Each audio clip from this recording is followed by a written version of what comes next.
naman po sa aking channel. For today's video, kakain po tayo at meron po tayo ditong tortang dilis. Ito, luya, sibuyas at bawang. Pamintang pino. Sakto natin ang timpla na po.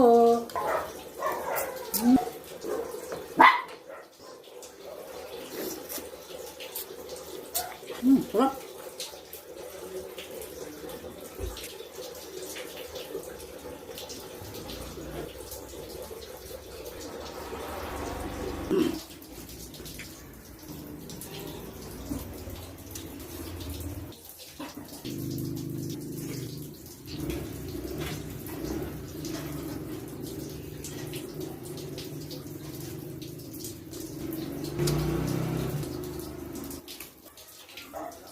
Ay, sasarala ko konti.